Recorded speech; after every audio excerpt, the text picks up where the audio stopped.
So I'm hoping Scott has something more coherent to say about our next film, but given how incoherent the film itself is, I fear not, but maybe he'll surprise me. Scott, the Osterman weekend.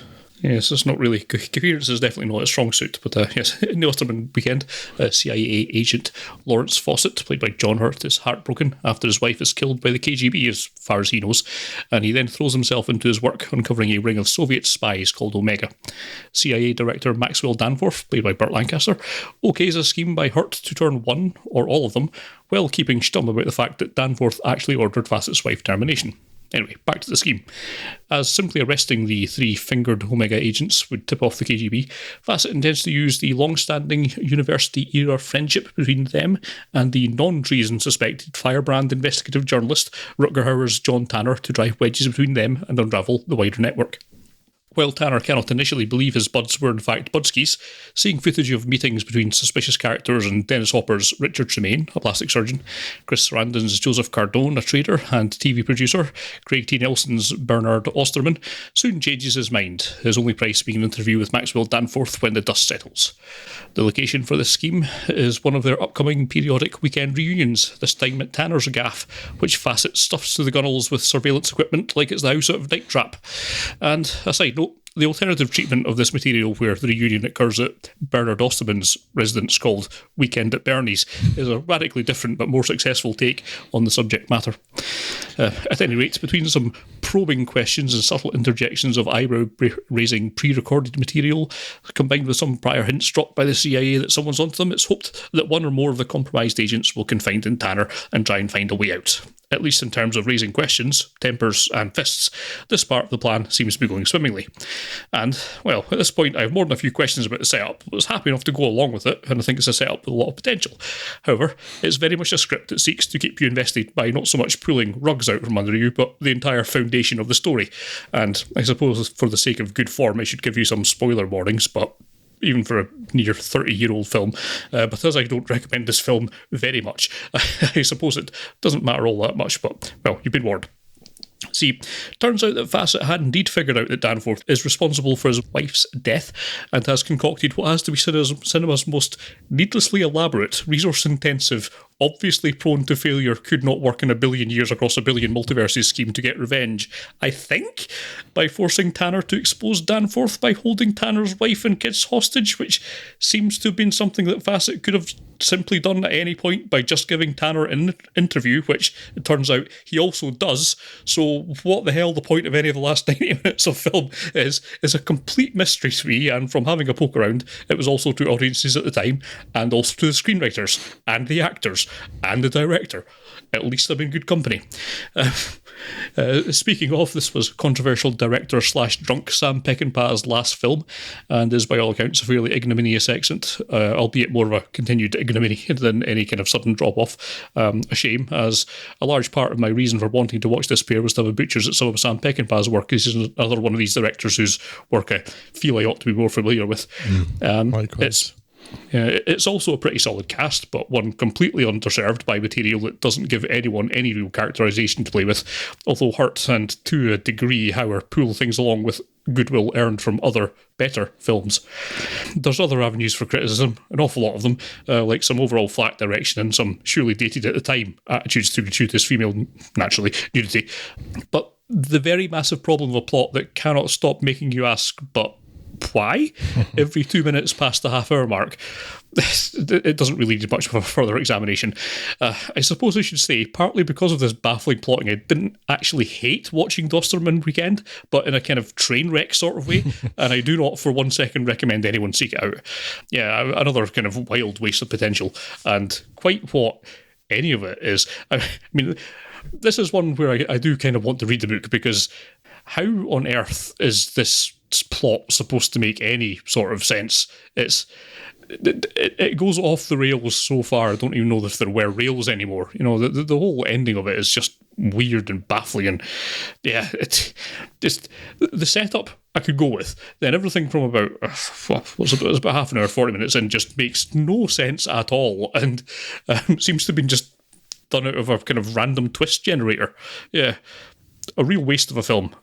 Definitely don't watch it. No good at all. I mean, it's definitely worse than the Holcroft Covenant, but it's less mundanely bad. Yes. So yeah, there is that kind of absolute car crash nature of it. Yeah. Likewise, Scott, I mean, I saw it with Sam Peckinpah. I was quite interested in it. I don't think I've actually seen anything of his. No, I guess like me, you bought Straw Dogs about 20 years ago now, and it's been sat on a shelf. Yeah, that and the Wild Bunch, yeah. But kind of one of those people I've been aware of quite a bit, and kind of wanted to visit at some point, and like this has put me right off of it. Absolutely, yeah. Because this is not like someone like Frankenheimer who's having an off day. This is like for Peckham's last film, and it's appalling. It's like, oh, really? It's just, it's nonsensical. Yeah, absolutely. What is any of this about? But honestly, I mean, everything about it is bad. The acting is particularly poor, and that's got to be down to the direction that it's so universally bad. Yeah. Can you think of a less impactful Dennis Hopper performance? Hopper normally gets the most out of everything. He's normally dependably mental, but he's a non-entity in this film. It's really strange. I don't know. Apparently, a lot of people they kind of agreed to be cast in this merely because they wanted to work with Peckinpah. Yeah, to reduce rates and stuff. Yeah, yeah, idle curiosity, I guess, more than anything else. Because it's certainly not because of the opportunities that the script and the character has given them. Not at all. Yeah, I remember you saying that this is kind of an anonymous Dennis Hopper performance, and you're right. And I didn't think I could find anything positive in this film, Scott. So there's that. Thanks. Yeah, but I mean, actually, this film, like, it might fit his particular brand of crazy, but no, he's a man with a jumper on at some point, I guess. Yeah. So yeah, but I think the worst acting is Craig T. Nelson, who through the entire film is acting like he's concussed. It's really weird. But I do like his defining character trait is knows karate. Brilliant. No, look, his defining character trait is not just that he knows karate, it's that when called on to use that karate in the fight in the woods at the end, the sound effects they use suggest that he's actually a bear. It's ludicrous, but it doesn't, like, his performance is appalling. He's concussed throughout the whole film, but it doesn't help that he's given some quite spectacularly, I can't even think of the right adjective, some quite spectacularly, whatever the appropriate word is that I can't think of here, dialogue, right? He arrives at the Tanner's house, Rutger Hauer's house. The kid's there. Notice also that the kid and the wife had been gassed and kidnapped the day before, but didn't mention that to their oldest friends. Yeah, because that's how friendships work. So he's got like a 3-wheeler bike, off-road bike thing. Uncle Bernie, want to go for a ride? And then Craig T. Nelson responds with, ride? Like, really puzzled. Ride? Sure. And this is verbatim, Scott. Mm-hmm. Ride? Sure. Bike? Yeah. See? I talk like you. That's like the weirdest line I've heard in years. And I was puzzling over it for ages. I'm like, no, this is like, ride has been a word for like going on a bike or even in a car, in some sort of vehicle since there weren't cars, probably since there were horses. Mm-hmm. Right? This isn't new slang that this person in the early 1980s is not going to know that a child is talking to him. It's like, Uncle Bernie want to go for a ride, and he seems utterly confused by this. Yeah, and then, yeah, there's so many kind of strange directorial choices too. Like, there are two scenes in particular, or two sequences in particular. A fight in the kitchen at the end, and the car chase near the beginning, where there's just like random slow-mo for reasons. Like, car with family in it, full speed. Car with Rutger Hauer, slow-mo. Car with family in it, full speed. Car with Rutger Hauer going around the corner with slow-mo. Car with family, full speed. Rutger Hauer's car, full speed. And then just like kind of switched around like that. It doesn't seem to be providing any emotion, any idea of threat or interest or anything, or speed even. It's like, You just randomly do it, then it happens at the end. Like a couple of times Rutger Hauer was thrown across the table by Craig T. Nelson, and a couple of times it's in slow motion. A couple of times it isn't. Right. This Peckinpah guy's a hack. Yes, what this film's telling me. I mean, there are other kind of more minor issues, like seeing the same close-up of a suppressed automatic rifle and its laser sight, exactly the same shot, at least 3, if not 4 or 5 times. That's maybe just like they needed that shot to make that scene kind of work, and they had to reuse it because the end was recut and reshot, I think it's even at some point. Yeah. That's more mechanical. I'll let that slide, even though it's like really noticeable. But it's all the rest of it. Like, it doesn't make a lick of sense. Things like there's footage shown of Bernie meeting with some person to try and incriminate him. Like, we want to go and do this work. You only see the back of this person, but it's clearly John Hurt doing a Russian accent, because it's John Hurt. It's an incredibly distinctive voice. Yes. Then he sees this same person on television later and doesn't recognise him. Convenient, I guess. And then, it's like people not acting like people. Like, nobody reacts to TV coming on its own. Yeah.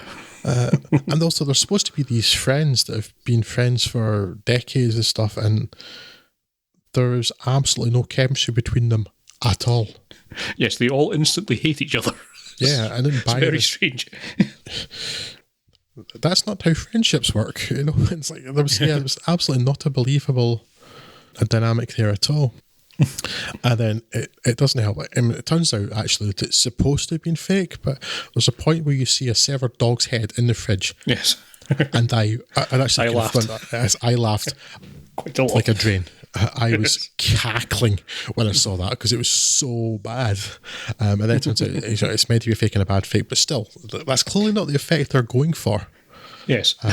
And also, the presence of it made no sense whatsoever for any plan what's going on at all. It's just a random thing to put in. It's like, why not? Yeah. Yeah, and then, fake dog's head in the fridge, why not? Yeah, that's going in. I strongly suspect, like, pretty much the last shot of the film is the dog found alive with a bandage over its nose in a kind of comedy way. I can't imagine that was Peckinpah. I reckon that was one of the reshoots they did after they sacked him in post-production. But yeah, although according to Sam Peckinpah, this is the IMDb trivia page, so again, take this with a grain of salt, a pinch of salt, but yeah, it's quite like Straw Dogs like that because it had a cat in a cupboard and this has a dog in a fridge, so they're the same. Yes, that's how it works. This, yeah. If you have any animal in any kind of bit of kitchen equipment, it's the same film. It's exactly the same film. I mean, honestly, this film did not get off on a good foot with me, though, because the film begins with a saxophone. Like, oh, God, no, an 1880s film with a saxophone. And a saxophone, for some reason, playing music more appropriate to some sort of light-hearted romantic film? What was going on with that? And then move to the surveillance footage of John Hurt's wife being killed. And I'm thinking instead, like, instead of thinking, this is a horrible crime, I'm thinking, how many camera angles does the surveillance system have? Also has zooming and panning. That's a hell of a surveillance system. Why? I think, again, how much this has been messed about with by Peckinpah or something, I don't know. But once again, I think the biggest culprit is the script. Because, I mean, there's an almost literal as you know Bob moment. Because Burt Lancaster and his deputy or whatever he is are talking, and he literally says to him, as you know, Tanner is your number one critic, in the way that people don't. It's such a strange film. And then the other kind of irritation in the script too, Bernie, he's got some really terrible lines to deliver. Has to deliver the line, there's a principle I like to live by. The truth is a lie that hasn't been found out. Maybe you ought to bear that in mind. Maybe I ought not to. As it's nonsensical, pseudo-profound bullshit, but, that's just me. Yeah, so, I mean, it's got all of those problems going on anyway. Then I say, after 30 minutes, it goes completely off the rails and not a single thing that happened makes a lick of sense. Right. I mean, even if you assume that, I don't know why he just didn't kill him. guess he wanted to embarrass them, but life experience ought to tell you that politicians quite often just don't have any sense of shame at all, and it's not necessarily going to affect them. Yeah, I guess he's not a politician, but wants to be. But anyway, if you accept some things, it suggests that John Hurt's plan was to get him to go on TV and be humiliated and exposed as a murderer or someone who sanctions murder on Tanner's TV. Who would have thought that the head of the CIA would sanction murders? I imagine how appalling people would be if they found that out. That fact that everyone has known for decades. Yes.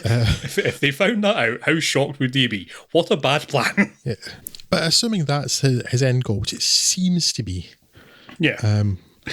As best as we can gather from the evidence in front of us, yes. But that being his plan requires Tanner being alive. But John Hurt specifically, deliberately, and multiple times repeatedly tries to have Tanner killed. Yes. It doesn't make any sense. And then the end seems to come from a different film altogether, because suddenly it's suggesting that it's about, I don't know, how TV warps your perception or something, and but that's not what the rest of the film's about. As much as I can guess what the rest of the film's about. Where did that come from? Why is this from a different film? Yes. Where does this point suddenly come from? And also, it makes no sense. Mm-hmm. It actually passed more quickly, even though being very slightly longer. It passed more quickly by watching it than the Holcroft Covenant. Again, I think because that was just conventionally rubbish, whereas this is mental and rubbish. Yes. It makes not a lick of sense. Yes, it's very much cross between an espionage film and a fever dream. It is nuts. There is some value to be had in kind of watching it almost as a B movie and trying to work out what on earth the thought process behind any of this was. It's like, why were they writing this? How did this get made? But yeah, it is definitely not a film that is worth recommending even on that basis. Unfortunately, a bit of a waste of time. 0 for 2 in this episode, but well. C'est la vie. You miss 100% of the shots you don't take, so... Also, just, again, assuming that this is an accurate piece of information on IMDb's trivia pages, but here's why you shouldn't listen to actors. While they have entertained me a lot, and some are kind of more intelligent than others, these people play Let's Pretend for a living. And that's great. Good on them. If they can get a job doing that and they do something that entertains me or makes me feel something, that's great. I love film, obviously, right? But actors are very tiresome people. Chris Sarandon's wife was pregnant throughout the filming of this movie. He said that the added tension provided his character with a little more depth. No. That's a lie. Yes. That's the truth that has not been found out yet. Yes. Also, that nice callback. That's suggesting also that he has a character. Yes. And his character is slightly angry. That's the entire depth of his character for no particularly well explained reason. He's just a bit angry. Okay. Yes. Cool story, bro. Yeah. So absolute garbage. Avoid.